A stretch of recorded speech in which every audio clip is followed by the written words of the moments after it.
Yes. will ever be. Yeah. Yeah. So this is my first time ever teaching a class, so bear with me if I have moments of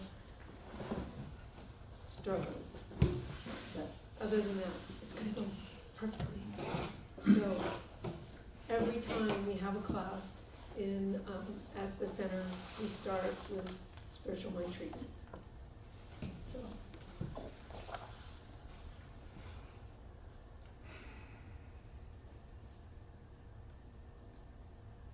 in this moment, in this place, I recognize that there is one life. This life is spirit, divine, ever present everywhere. It is eternal and infinite. And it is love and joy and peace and harmony. It is good and only good. And it is me. And it is everyone else here present. It is the fullness of all life, and I am in it. I have my life and my being in this one. And I love knowing this. And here tonight, during this class, we will discuss the understanding of spirit and life. We will talk about the things that are important to us as students of science of mind.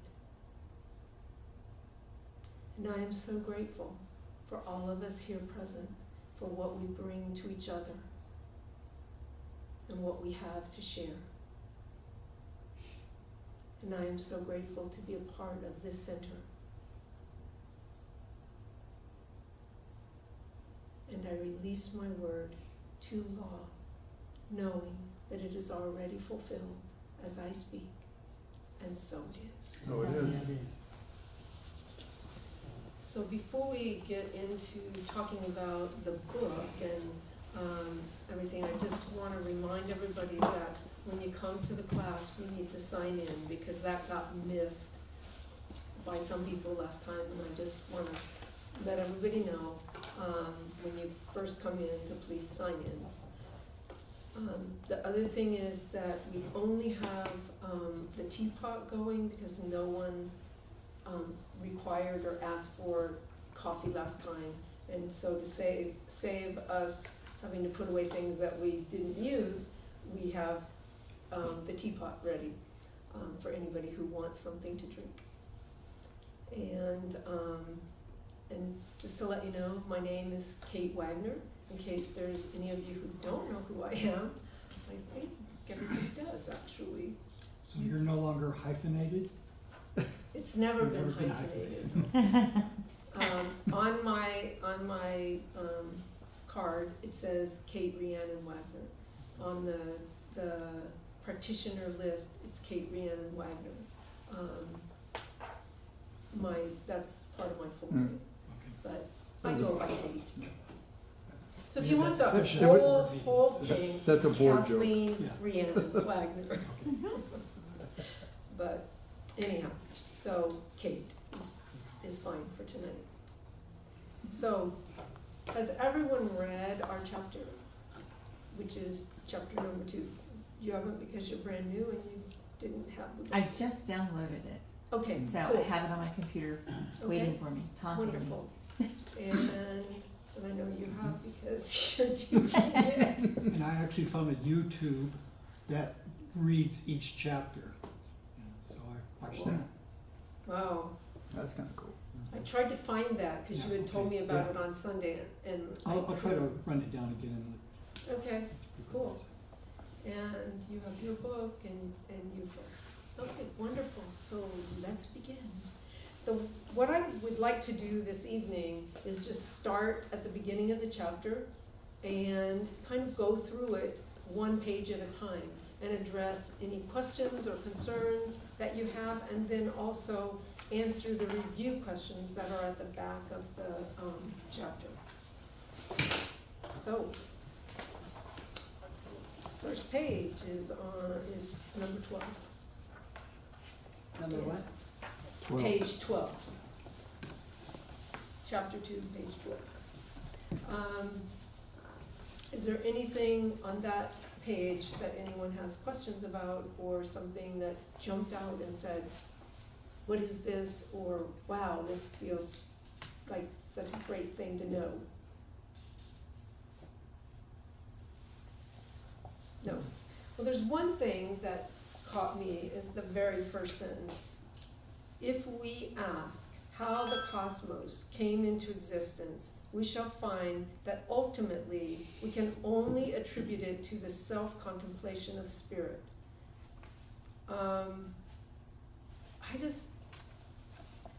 It's no different than other things that I read, other things that about spirit being first, foremost, ever present. But I guess I just had never heard it addressed as self-contemplation, that the spirit is thinking of itself.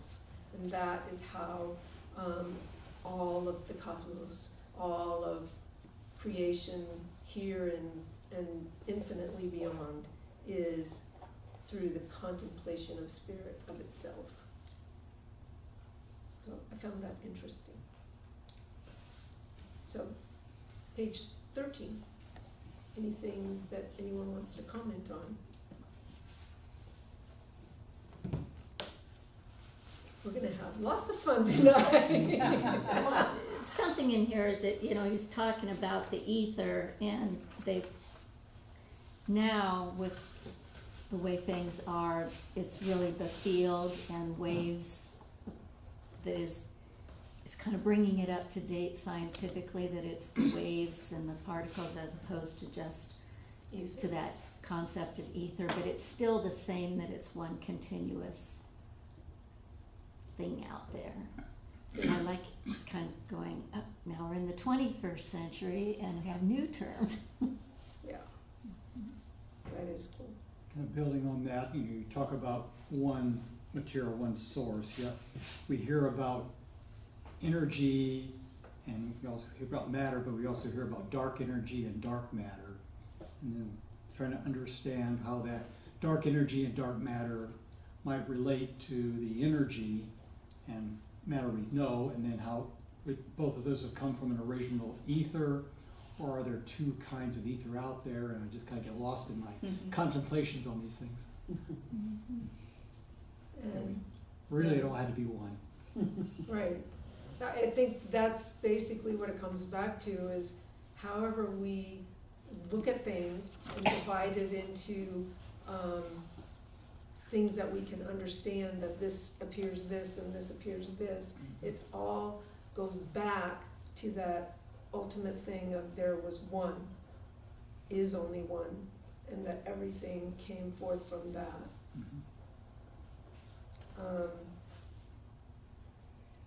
And one of the things that I highlighted on page 13 is undulatory.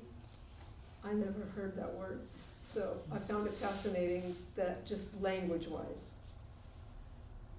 And it just means the movement, undulating. Like a wave. Yes, yes, like a wave. And that's, I looked it up in the dictionary and it says wave-like motion. So what you're saying about energy is motion, is waves of energy. Well, it sounds like it would nowadays, the undulatory theory of light would be called light waves now. Probably, probably.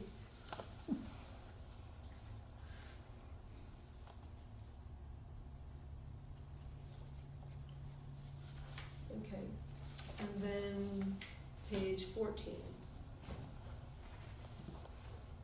Okay, on page 14, we have one of the questions that's in the review questions. And it is, what is the something that works on and through the particles of the primary substance? And it's It's on page 14, paragraph 3. Spirit. Spirit. It's the primary source, primary substance, primary anything is spirit. Nothing came before. Things come after, but they're generated by spirit. Anybody have anything they want to add?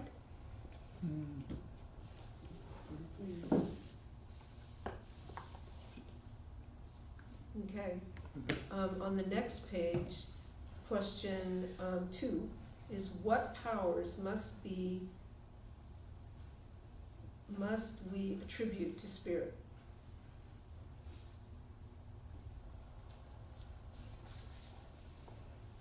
Selection Selection and and taking motion. an initiative on its own account.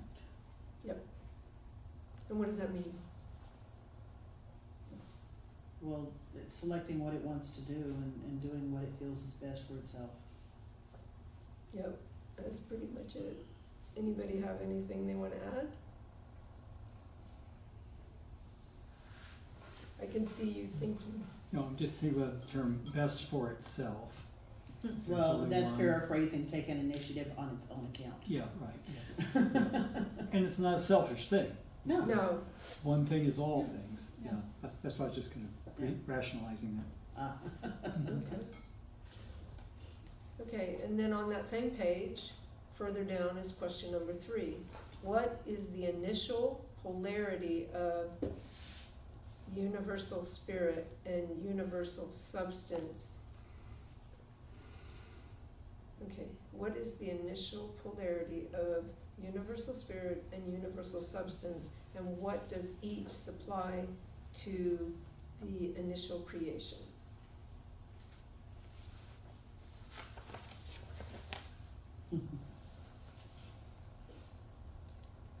Selection and motion, and it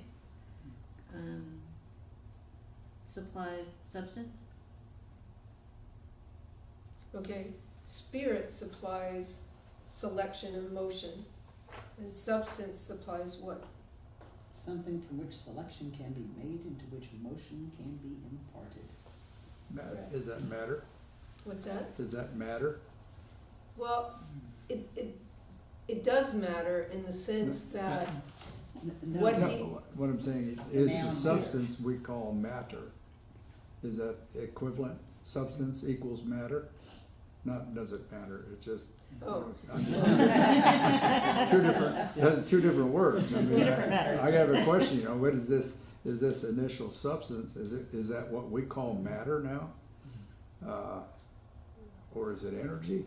Or is it, because I'm kind of getting ahead of things because this whole argument starts to unfold, or his train of thought, because there's a creation and then there's evolution, and what we're talking about here is creation. right, Well, from the Okay. look of it, just looking at the sentence, Yeah. it looks like substance would be referred to as matter. It would be Yeah. equivalent to that. Yeah, That's what it looks like from the sentence.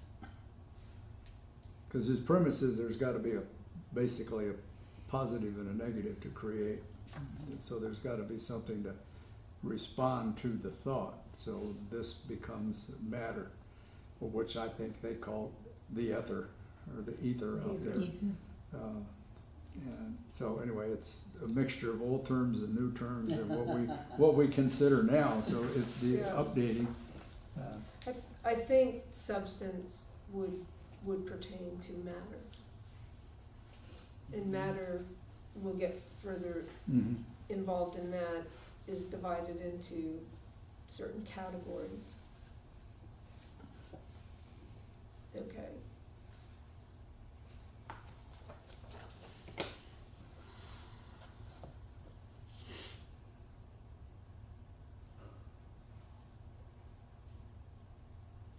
I'm kind of confused about it being matter, because I want to relate it to science of mind, and I think of spirit and the law, Mm-hmm. because we always think of that inert substance that everything comes out of. So I don't know if it's the actual matter or that, I feel like it's the other half of God. There's spirit that is the thought, the selection and motion, and then there is the law, which is the substance from which everything comes. Well, then you've got the third part, that's the body and physical, using the science of mind symbol. You know, you've The got actual third part. creation. Yeah, Yeah. So I guess, Yeah, cause when you go to the next chapter, the next paragraph, it talks about universal substance cannot make itself, for its only quality is inertia, which okay, fits in with law.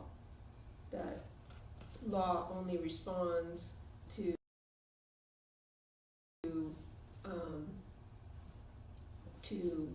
spirit. yeah, that clears it, cause it's having a power to project it, so I guess then it would still be actual matter or something. Okay, thank you. And then it goes on, now the only mode of action not of a material nature is thought, and therefore to thought we must look for the origin of substance. So I don't know that it's going to follow precisely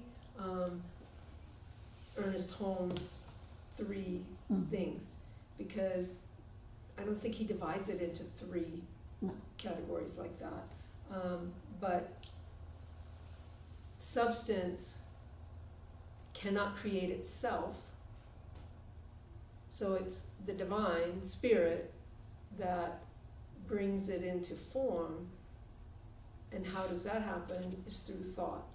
So in that sense, it is like our symbol, that thought is spirit, and then law sort of brings it into form, and form to me is the substance. It's just that Trower doesn't divide it like that. Right. Okay, so page 16 is why is consciousness necessary to realizing your being? So first, God had to be conscious in order to create. So how does consciousness apply to us? well, if you're not conscious, you don't know you've got a being or not. It's because you're not conscious. Right. That pretty much says it. Anybody? I didn't quite hear. If it says, why is consciousness necessary to realizing your being? If you're not conscious, you don't know if you've got a being or not, so you don't know to be conscious of it. You're not aware of Yeah. of a relation with anything else. Yeah. Right. Without consciousness, you're not even aware of yourself. So was there's another spirit place, aware let of me see if I itself? can find it. Consciousness can only come by recognizing a relation to something else, so implying that there's an innate ability that we have to compare ourselves, or to relate ourselves, to anchor ourselves on the basis of something else existing. Right. So, It's okay. at another point in here, and I'm not exactly sure where it is, he says that if you're not conscious, it means you're unconscious, and if you're unconscious, you don't exist, basically, is where, I just don't know exactly where it was that I read that. It's on the Okay. top of page 17. If Okay, you're not if you are conscious- not conscious of something, you are conscious of nothing. And if you are conscious of nothing, then you are unconscious. And if you're unconscious, you don't have any relationship to the world at all. Yet you can still exist, you're just not aware of your existence. Right, right. Which I find very interesting because, for example, they have people in comas and stuff. Mhm. And after they wake up, they had stuff going on the whole time they were unconscious. Yeah. But they couldn't interact with anybody else and tell them what was going on. you know? Right, but, So I They're- find but it, they're- that's kind of a Yeah, dichotomy yeah, there. how we define the word Yeah. unconscious. yeah. But sometimes people define a condition as unconscious, when in fact, that person is in a state that they can't communicate with the world outside them, so the world classifies them as unconscious. Yeah, They aren't. yeah. Um, Yeah, that's what I was saying, Yeah. it's kind of a dichotomy, for Right. the conscious and unconscious for how they're defining it. But I think what he's referring to in terms of unconscious is that you are unaware of yourself. Mm. But a lot of times when people are in a coma, they are very much aware of themselves. They are just not able to communicate. I just know from when I had the stroke Mhm. that I knew a lot more of what was going on than I could communicate. And then I talked to Thomas, and he had the same stroke but more severe, and he could not communicate at all, nor could he understand anything that anyone was saying, but he was very conscious. Mhm. He was, and he describes everything that went on in his head when he was supposedly in a coma and unable. Mhm. So, again, it's, they're defining consciousness in a certain way, and medically, it's defined differently. Mhm. I think it's important to differentiate between divine consciousness and human consciousness. Yeah, I think he's trying to describe divine consciousness as it relates to human consciousness, when trying to understand the divine Mhm. is, Mm. I don't think I can do that. I mean, the Right. divine is that. You And it has that consciousness to self-create, which I don't. We Right. don't.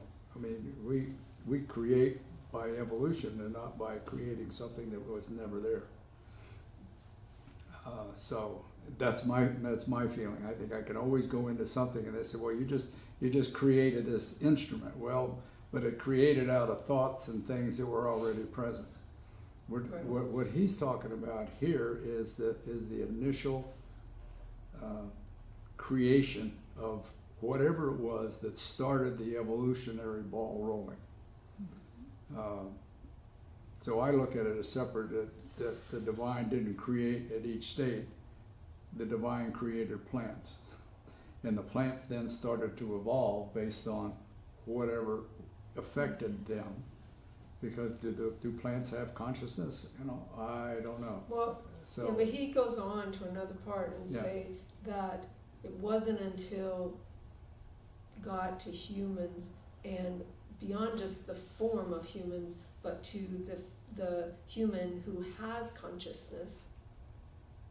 yeah, the human then is The the human- divine humanness that he Right. refers to. I think here he's just, at the beginning, he's really logical in his Yes, steps yes, are He's there. trying to develop And right here, he's just getting to the place of understanding for any of this to have happened, spirit or whatever you want to call it, that underlying whatever is, had to do this self-contemplation to create those two polarities of the thought and the thing. The, whatever he called it, back on that page. Substance and- The substance and the substance and. selection and motion. It's that first self-contemplation of itself Led to To- consciousness. to bring more joy into to experience Right, being out. And this is a human concept that if God didn't have all of that, we're thinking maybe God couldn't experience it. And so here it's saying by that self-contemplation, it's had these polarities start, right, where there's the initiation or in motion, and then there's the substance creating that polarity, but it had to be that consciousness of Right, self-contemplation. right.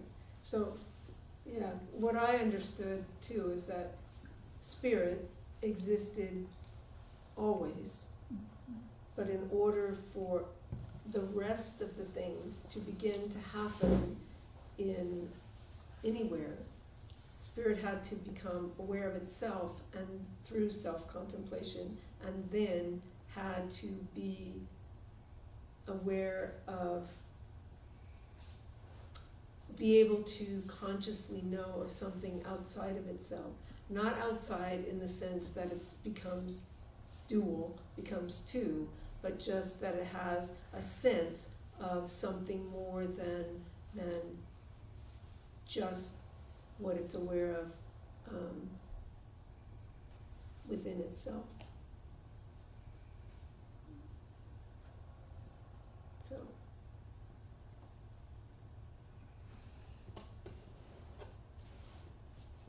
okay.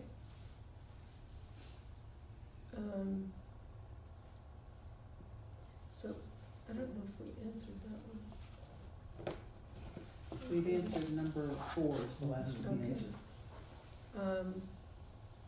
Number 5 jumps ahead to page 19, so I kind of want to not quite jump ahead yet. The chapters 17 and 18 continue to explore this consciousness and its relationship to spirit, and its relationship to the development of things outside of just that free spirit, that spirit that is just sort of floating, existing but not aware. And so,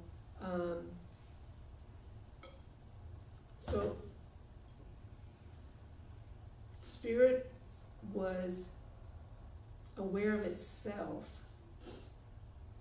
and knew that it wanted to feel more, to express itself more, to feel alive and participatory in life. And it was from that it had to develop consciousness and had to develop that thing that they call outside of consciousness. I don't see it as outside. It's just like we talk about spirit and law, or God and law. They aren't two separate things.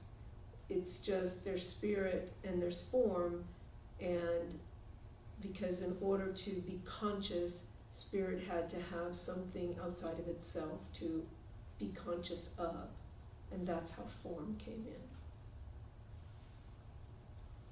So then on page 19, the question is, what is the basis of all evolution?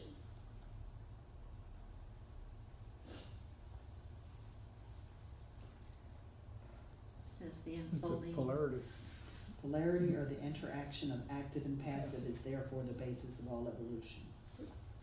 That's the last. So what does that mean? Got the unfolding of potentialities. And what does that mean?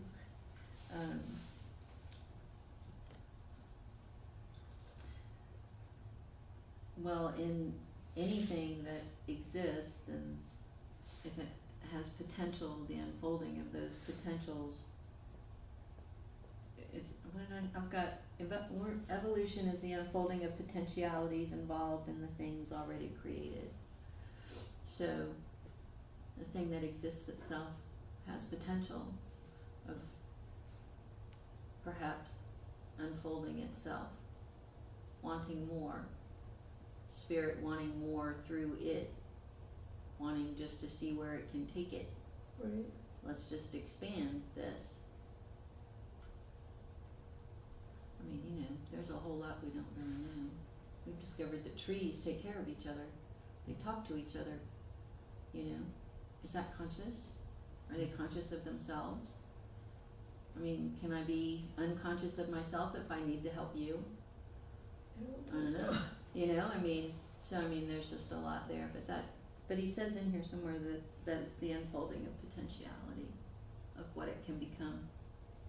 Okay, And I think of that, I think of evolution in terms of change, but unfolding of potentiality isn't necessarily change, it's flowering, or, I guess unfolding is the same as flowering. So the potentiality, well, it's sort of saying change from one form to a better form. It's basically that better form was already there as a potential. It's just opening up to that potential, rather than changing from one form to a different form. right. Well, they I like change that for unfolding. reasons, Yeah, because right. it works better for Yeah, them in right. some way. Mhm. Whatever it is, whether it's an elephant with a longer trunk, or a fish developing Right. something where it can breathe on land like some did. That's how we got land animals, it's. you know. I think the thing he's saying here too is getting that primary polarity started where there's the thought and there's the substance. Mhm. That this God, spirit, had to create these two things by that self-contemplating to allow for us later, or any type of evolution. You have to have these two pieces here. Yeah. And that's where the self-contemplation came in, that spirit created this wonderful arena to allow for this evolution, for it to feel more alive and experience more. And without these two pieces, It doesn't we go got nowhere to anywhere. go. We got nowhere to Well, go. We don't have something It's almost like a battery. You've got your positive and your negative, your poles, your polarity going. And if you don't have both of those, you don't have energy to run things. And so, it all works together in that regard. Mhm.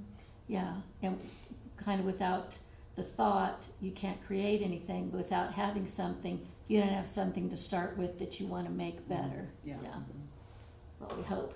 Right, right. I keep That's- seeing the yin and the yang symbols, which in actuality aren't still, they're moving, Right. they're continuously flowing into each other. So I keep thinking of that. Oh yeah, I don't think anywhere he thinks of either side is static. So they're both Right, always able to change, or nothing would, that would be scary. yeah. Yeah. It wouldn't be unfolding potentiality, No. it would be stagnant. Yeah. Okay. It would be stagnant. I think this whole thing is, it's interesting, conceptually. And he starts off, he says, there is one thing we may be quite sure, and that is the spirit of life must feel alive. So, what is the spirit of life versus the spirit of spirit? Yeah, I don't think there's a difference. So he assumes he's starting to categorize spirit as life. And so then he brings forth that it wants to create of itself to become more happy. So he's got to start off with a premise somewhere, Right, okay? And the more I read this, the more I kind of say, isn't that interesting? I can understand the story given the premise that he says, but is the spirit of rock life as we know it? You know what I'm saying? yeah, but I don't think he's talking about, No, but he's talking about the initial creation, and the initial creation, he says, is the spirit of life. But was the initial creation a spirit of life? well, he Or was calls it, the he calls it cosmos? just spirit in places and spirit of life in places, and that it's all one and the same. That there was spirit before everything, before anything, before time and space, before anything existed, there was spirit. You can call it God, you can call it spirit, you can call it any name you want, Mhm. but there's only that one that that one life that existed before everything, and that one was just in itself. And so in contemplating itself, it realized that it wanted so much more to express, wanted to express greater than just what it contained solely in itself. And that's, the contemplation led to wanting to be conscious, and wanting to be conscious led to needing something outside its initial self to be aware of. And so you have matter, or ether, or, you know, he gives several different names for it, but it's those two things which are really one. Because when God wanted to create, Spirit wanted to create something so that there was that contrast to enable the consciousness, it only had one thing to draw from in order to reach that state of something, and it was itself. So it's not outside of itself. I mean, I know there's one place it says it stepped out of itself. There is no stepping out of itself.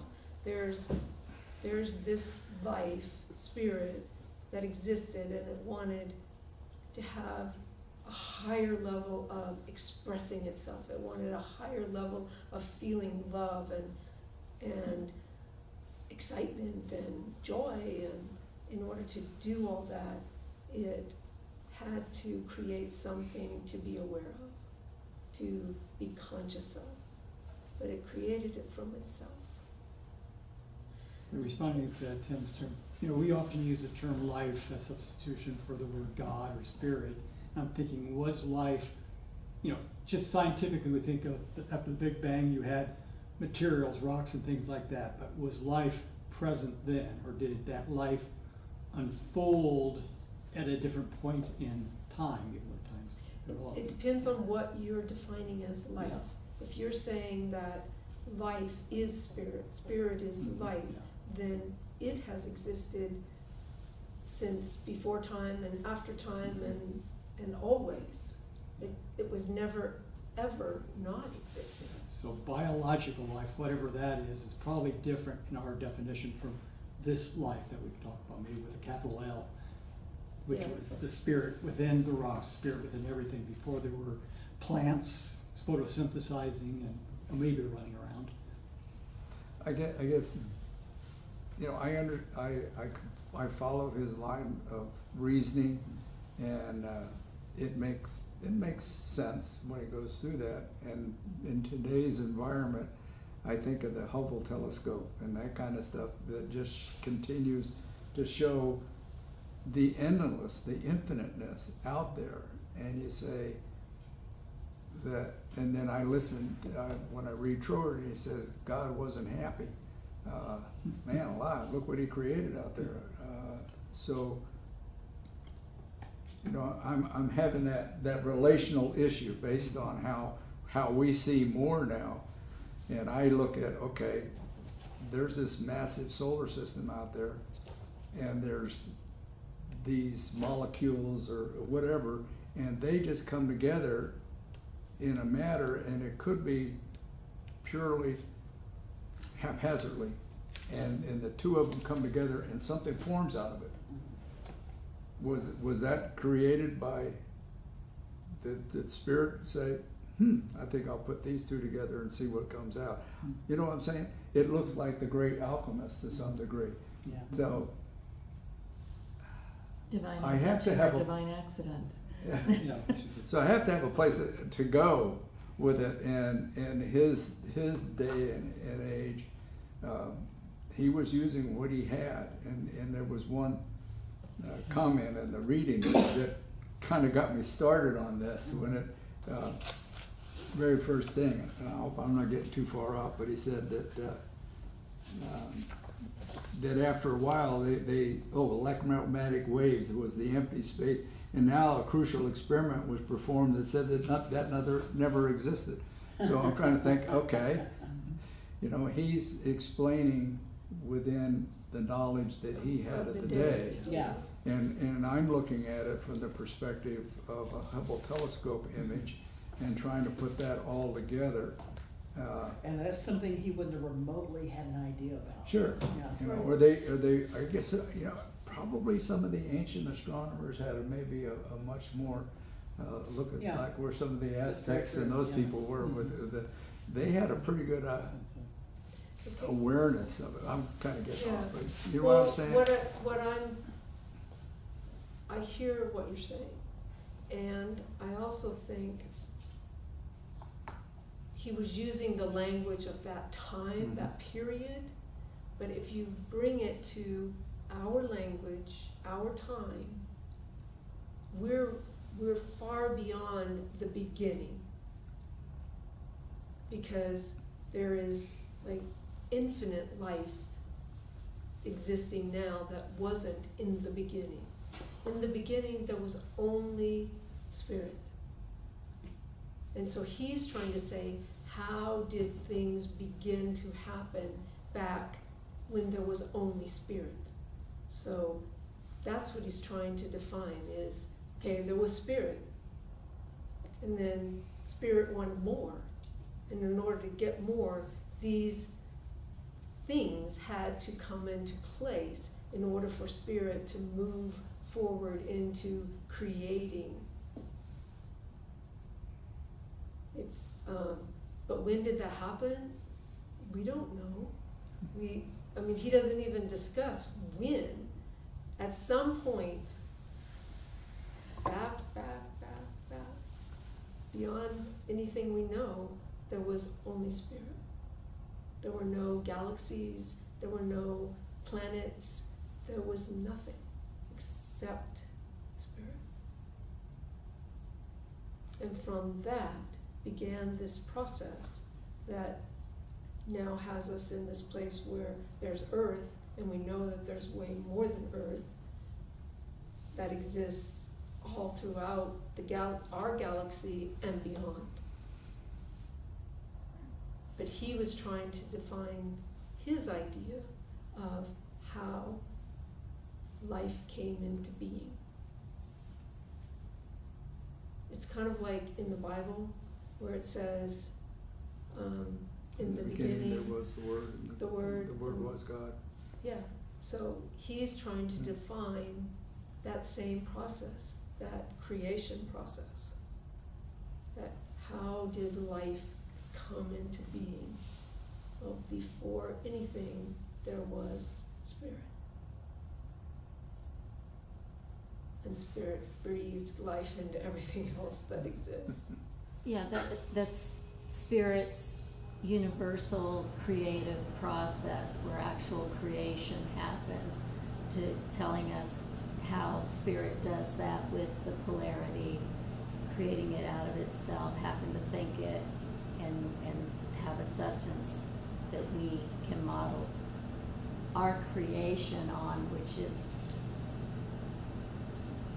really evolution, or just using what's already been created from what we know. I don't know that spirit did this once and isn't still doing it. Yeah. I can't believe that because So of the Hubble telescope. I don't believe it either. Yeah. I think that creation from the point of view of spirit is an ongoing, forever process. Mhm. It's always happening, and it will never end. And we can contribute to that because we are conscious. And I think that's part of what he's leading up to, is to say, okay, spirit was conscious and we are conscious, and so we have the ability to use that same power guided by spirit. We can't do it in the same way that spirit did because we don't have the infinity of spirit. We have the foreverness. But we do have to work within the realm of spirit. And that's what makes it, go ahead. I was thinking about what Debbie said about the trees communicating with one another and wondering if that's more of an indicator of trees evolving or us evolving. They've always been communicating and we just couldn't perceive it. Right. You know, it's our evolution that allows us to see that things like that are so amazing, and that the life that is between each living, breathing thing, with or without a heart, a heartbeat, you know, is so vital, that that spirit lives within those things, and that they're not separate entities at all. Right. And in that sense, neither are we. You know, if only we could perceive our own communication as clearly. Right. Cool beans. The first time I ever saw aspen trees, and I learned that I was standing in a forest of aspen trees. And the person I was with said, you know, of course, that this is one aspen tree. Mm. And I said, no, I see a whole bunch. You know, no, there is one root system, and it sends up plants, sends up these It's like trees. bamboo, yeah, Mhm. But it's like grass. but it's one. It's only one, and they do communicate through their roots. They communicate with each other. Yeah, the But this- largest one they've got, that they say, is 60 acres, an aspen growth at 60 acres. Mm. Wow, where's that one? It's up in the area towards the Colorado, I don't remember exactly So what it's state, but I in- don't know it's over that way. Okay, But because yeah. where I was in Colorado, Yeah. and it was just Sounds like- everywhere I sounds could like see Avatar. Uh-huh, was this aspen. yeah, they Yes. consider this one grouping that's in 60, takes up 60 acres is one living being. They say that's the largest living being that we know of. Wow. So that is one being, however, the study that I was reading was a forest of different trees. And they realized that if on this side of the forest there were not enough nutrients and the trees were not doing well, then they would obviously ask, or the trees would know, and they would send them nutrients from their side of the forest. Yeah. Wow. Now that Mm. is impressive. I mean, that's a community, you know, that is just consciousness. Right. Yeah, they do. And they I do think there's communicate. consciousness beyond what we Oh, know. yeah, definitely, Mhm. definitely. And it's Utah Fish Lake National Park Forest. Is that where it is? Mhm. I knew it was over that way somewhere. Utah. It's right next to Colorado. Yeah. Okay, so let's go back to. I just want, it's Oh. probably way off the subject again, but just contemplating the statement you made, it kind of going way, way, way back when there was only spirit. Basically saying go back in time, but then I think, well, time, well, that's just a construct, that's a space, so. Right. Yeah. Was there a time in which there was only spirit, or, you know, when time began, that's when the shift took place. It wasn't something magical happened, it's just, I can't even describe it, we suddenly became aware of time, or we suddenly experienced time. Right. And But he it's- talks about that when there was only spirit, Right, there was no time. yeah, right. There was no time or space. That those came into being as things evolved. Right, yeah. There was no time. And what's funny about time is if you work with different people, different cultures, their concept of time can be very different from our concept of time. Uh-huh. That Yeah. time is not a static thing, like this is time and, you know, it's like this many hours in a day. It's not the same for everybody. I agree, but even in the divine world, you know, we're kind of thinking there was we're almost saying there was a time in which spirit realized that it wanted to experience itself. Well, right there, we just put time constraints on Right. something that was infinite, so Mm. it's always been, it was instantaneous that it happened. There Yeah. wasn't a time before which spirit did not contemplate this. Right. Spirit has always contemplated it, so it happened instantaneously. And instantaneously is time constraint too, so. never mind. I can't describe it because I only think of time. Then we come back to that thing Yeah. of there's only now. Yeah, there's only now, Yes. exactly. Everything It's that happening now. ever existed and ever will exist exists right now. Right. So, How do you define the undefinable? Yes. exactly, exactly, exactly. So let's go to question 6. What is the difference between creation and evolution? And somebody who has, I think everybody's spoken, so it doesn't matter, Yeah. whoever wants to answer. I think we've said it 10 times, actually. Mm. Evolution is the unfolding of potentialities and things that are already created. Yeah. Creation is the bringing into existence that which does not already exist. Yeah. So was there a time in which there was not evolution? That was a point of question Yeah, that I yeah. kind of was raising earlier, Yeah, was that, because you have to have the creation before the evolution, but then it doesn't make sense that if time's a mental. so I construct- guess what you say, the initial creation was the substance. Yeah, possibly Okay. so. And then from that substance, everything Yeah, else evolved. Everything immediately started evolving Right, as it and I think he experiences. sort of says that in not so many words, that. But, yeah, the thought, the initial creation, yeah, had to be the substance, otherwise nothing. You know, we also have to look at, he's trying to define something that's indefinable. He's trying to give a lineal explanation of something that didn't happen lineally. Because spirit doesn't exist in a continuum. It exists everywhere, all the time, Yeah, I mean, even before time. So, but he's a very analytical person, and so everything is laid out. There was this, and then this, and then this, and then this, but it didn't necessarily happen in that straight lineal fashion. It, you know, spirit was, is, and it expressed itself. It became aware of itself, and then things began to happen from there, and continue to happen, because spirit continues to know itself and express itself. It never stops.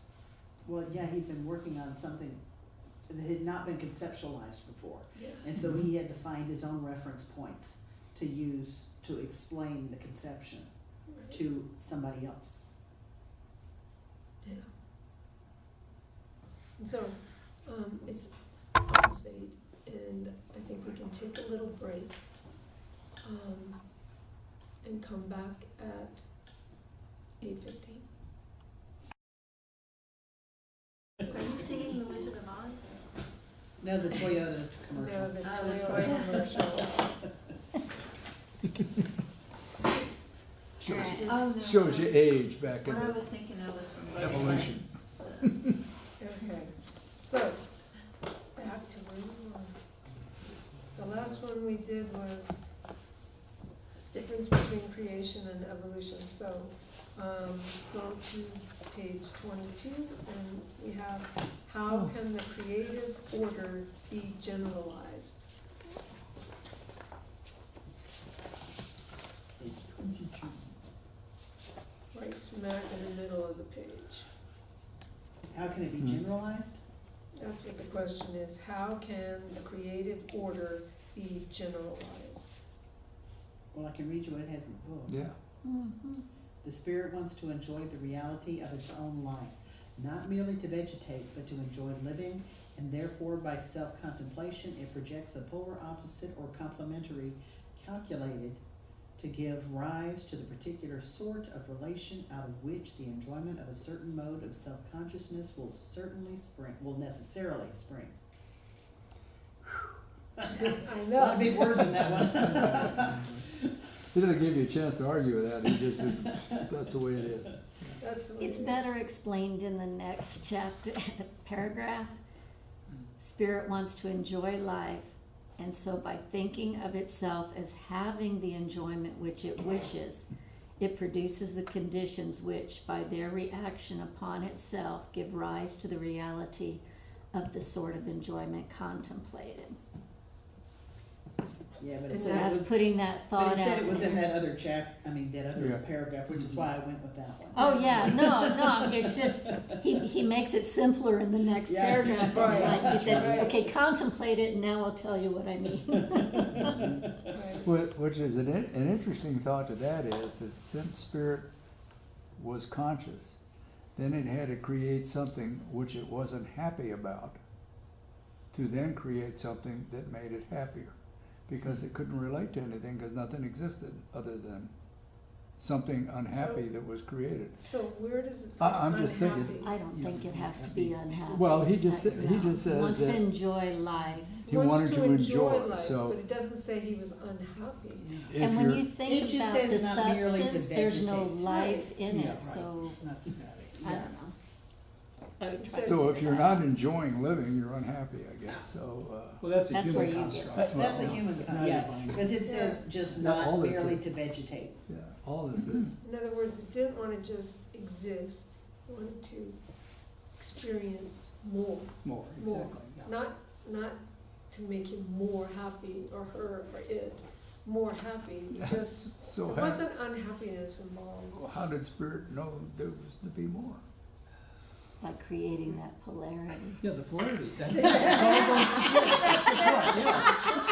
Let's just keep this circular thought going. It's one of these things, It is a circular thought. It's just interesting discussion, you know, I mean, Mhm. it's thinking, okay, consciousness said there was something else, well, okay. So if spirit was all there was something else to become conscious with. Otherwise, spirit created something to be, Yeah, Not that's happy with. exactly. It okay, didn't say he wasn't happy. which is vegetation. He's just vegetating, so. Yeah, but you keep throwing happy and unhappy in there, and They that's don't not have anything referenced to do at with all. It says a fuller enjoyment of life. Yeah. Yes. Does Just it? wants to experience more and more. I can't imagine. And that's kind of what evolution is. It's Mhm. more and more and more. It doesn't say, oh, I was miserable, so now I need to experience this to be happy. It doesn't say that anywhere. It's, It's an interpretation. Yeah. I'm thinking in human contracts as awareness. He was aware of what he had, but he wanted a greater awareness. Not to say he was dissatisfied with his awareness. Mhm. And maybe by adding more diversity, more different life forms, it was creating more of a fullness for Right. more things to interact, and Well, more variety. yeah, yeah. And I think like in terms of, because I have a tendency to visualize things in terms of myself, because it's easier for me to understand. But in terms of myself, I have a really good life. And yet I have this desire for more. Mhm. Not necessarily, more money or more things, but just a sense of fullness. Like, I never stop wanting to develop more. Right now, the more is more reading, more depth, more understanding of things like Jordan. It's like, but it doesn't mean that I'm unhappy in the state I'm in. And I don't think that spirit was ever unhappy at any point along the whole spectrum of it. So you're saying, for example, for yourself, you're wanting to learn and grow as opposed to being stagnant and not developing anymore. Right. Right, definitely, Okay. definitely. So it says very well then, spirit wants to enjoy life.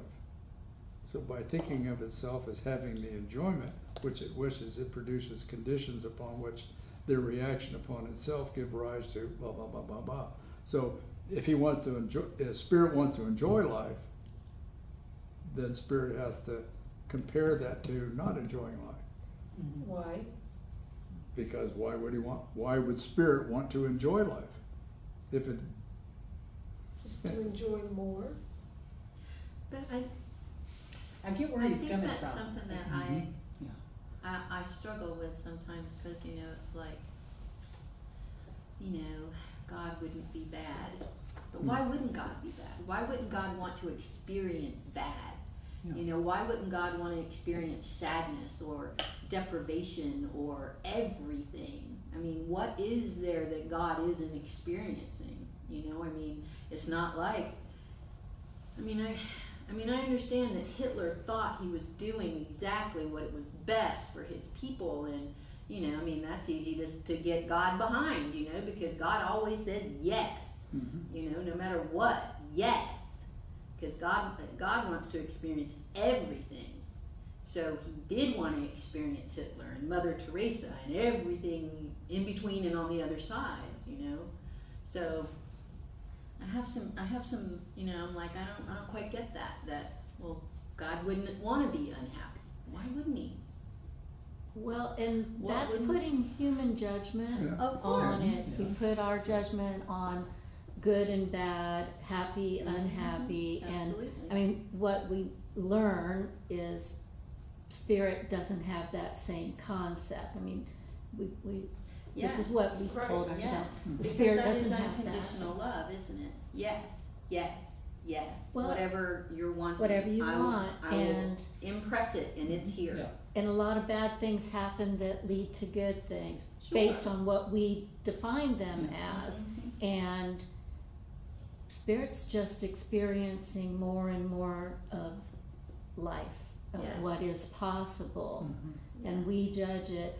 But the underlying that is we have defined that the purpose is to create it being better and better as opposed to living in the pits or something. And maybe that's part of what's going on here, contemplating God, consciously wanting evil or bad things to happen doesn't kind of fit with how people thought or think in most cases.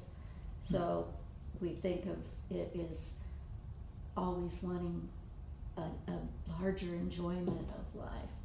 But, Right.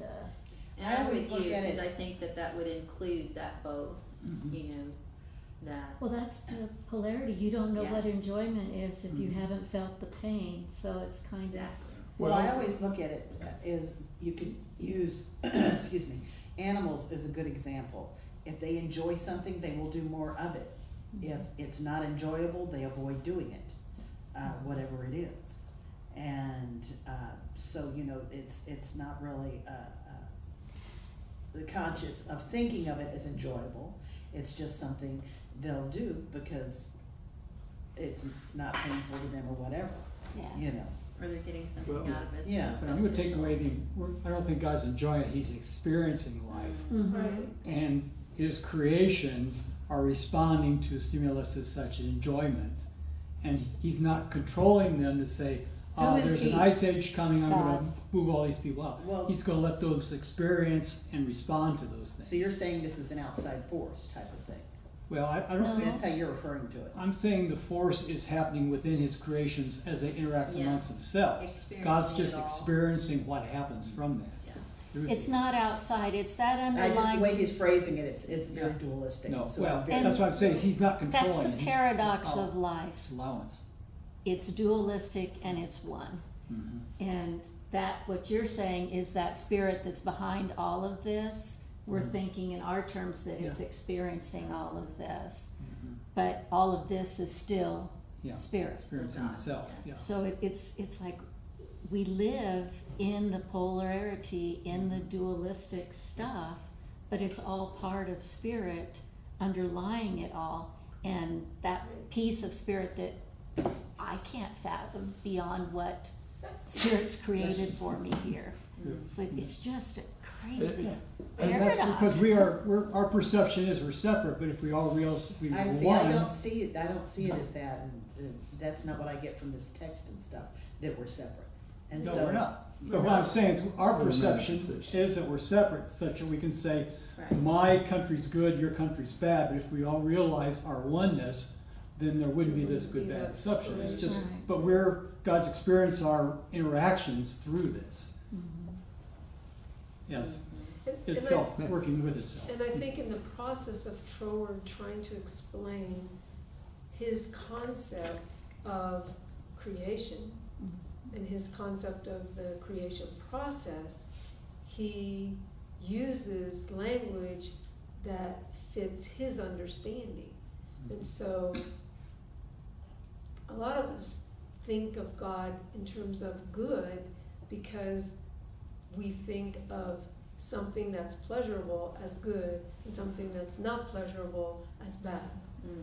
And Mhm. and if we learn to look at it not in good and bad, but just something that's occurring that opens to more of something and more of something. But he uses words that kind of give an indication of something, oh, he's unhappy, so he wanted to be happy. Was it Judy Lee said, use the word bored from something? Bored.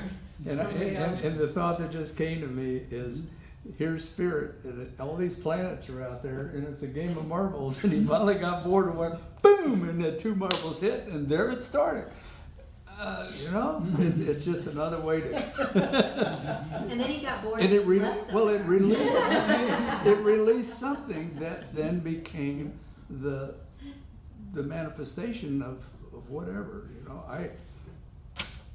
it just kind of thought came to me, and I'm like, I could see that as a possibility, because I can't go to the place where there was nothing. Well, there never That- was that- nothing. Yeah, it was, until Spirit decided There was to always have that. Spirit. Yeah, well, just Spirit, but you're right. There was But never nothing. until substance was manifested, it was just Spirit. So that was that nothing, or was that everything that ever is? That's the other side of it. Well, and It's just also a too, fun I game believe in here. one of our texts, it stated that nothing is ever created, it's always been around, it's just been reformed, Hmm. you know? Well, they say energy is After- never created, never Or destroyed. Based on Troward, after the self-contemplation of Spirit that did that first bit of creation. But once that happened, we're not creating, we're moving it around. We're taking what was already there and making new things, but we're not creating anything new. Yeah. And that's the big piece of that self-contemplation of Spirit that Troward's talking about. Mhm. Because But- we always say we're creating, and it's like, No. no. But the thing is that he doesn't use time, but he is talking about this spirit that existed before everything else came into place, but without time, without thinking of time and space, then it could have been like that. That spirit contemplated and created and whoosh, Well, you know. time is a human construct. Right, exactly. So we're trying to separate these things out into a linear That pattern. makes sense for us. That makes sense, Mhm. but it could have been in an instant. Oh, yeah. Mhm. You know? No, time- If there's no concept of time, then there's nothing to say it happened in Then this humans would period. have a hard time relating to it. Yeah. Okay, so let's go to the next one, which is, what are the first 3 steps toward individualized consciousness? Page 27. 27. Right,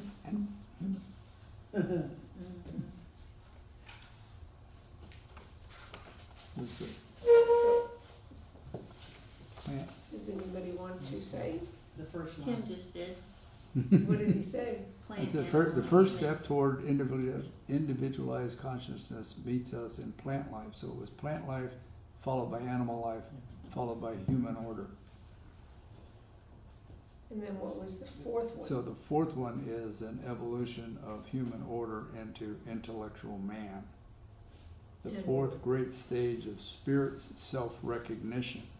Now, that's an interesting concept. And so then we're in the fourth great stage, which is, spirit has recognized itself, and now we have that same ability to recognize ourselves and to be able to manifest based on spirit. So spirit is still the creator. We just use that same concept to manifest based on what is in existence. He goes on, and this is getting ahead of this chapter, but he goes on to say, that once we start thinking kind of outside of the box, if we, like with the airplane, there was a time when it was thought to be impossible to fly, and now, we all fly.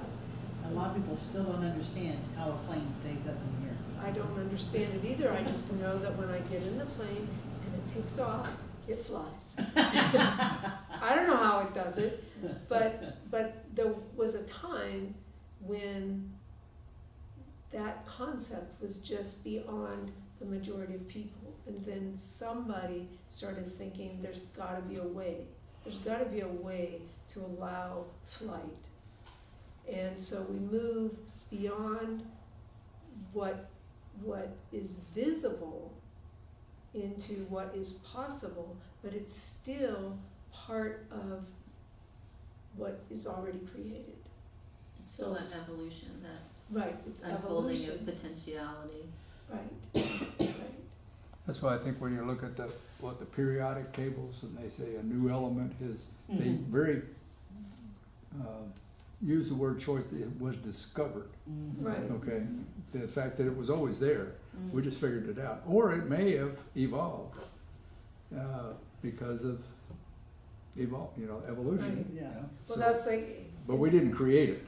One of the places he said, well, there is so many elements in the tables. 75.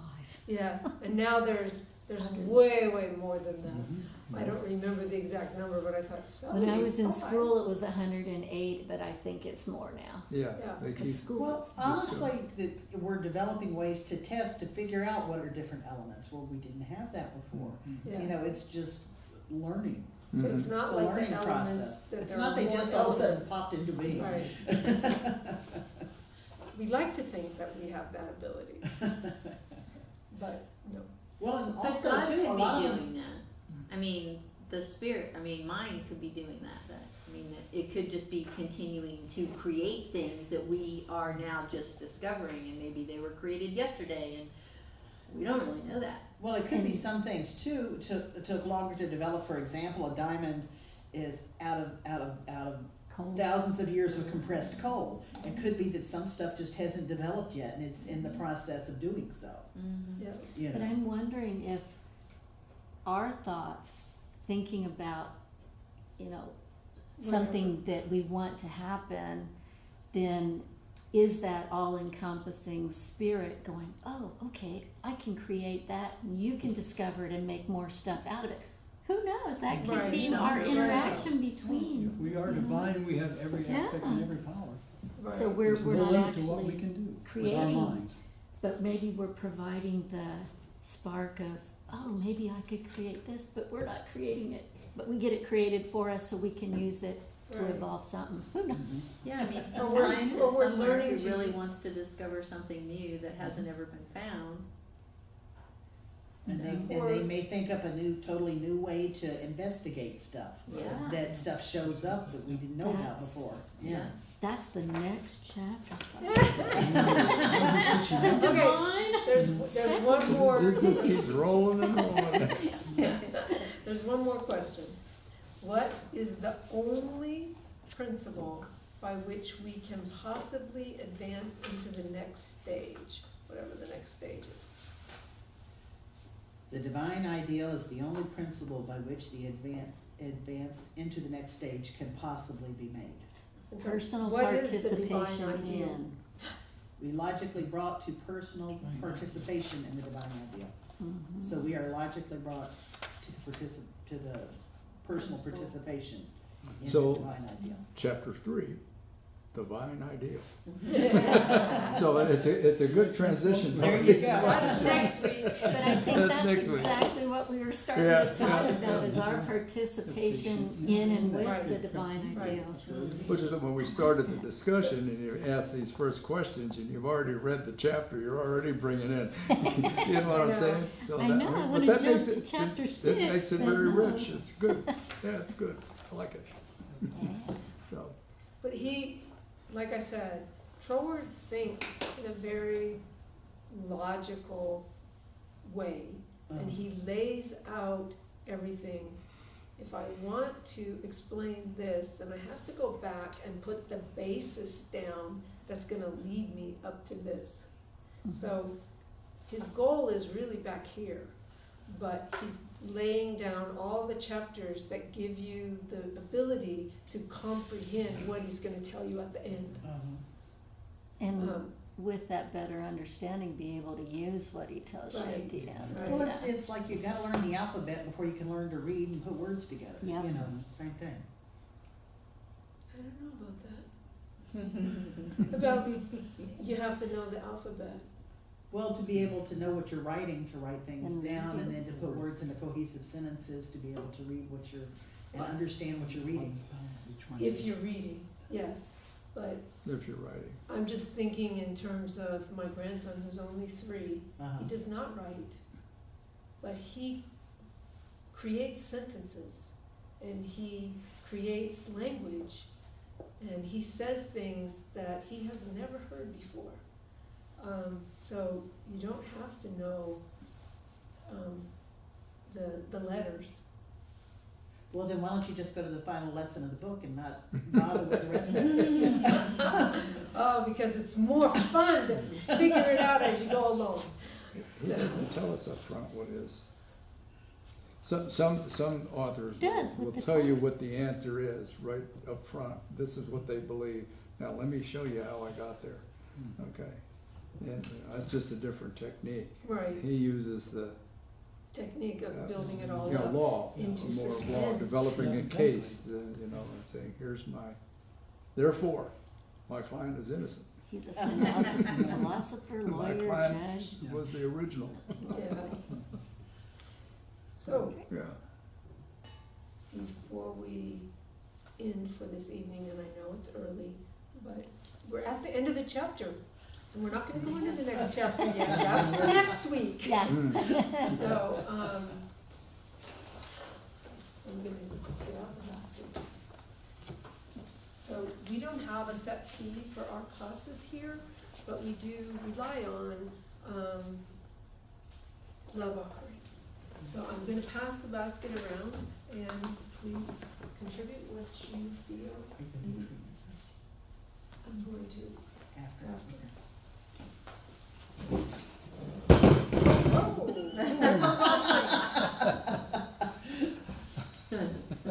We're just,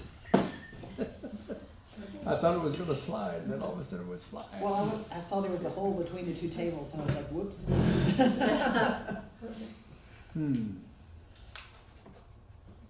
This has been a great pleasure.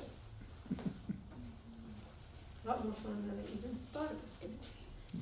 So, we know that everything in this basket is blessed because we're all blessed.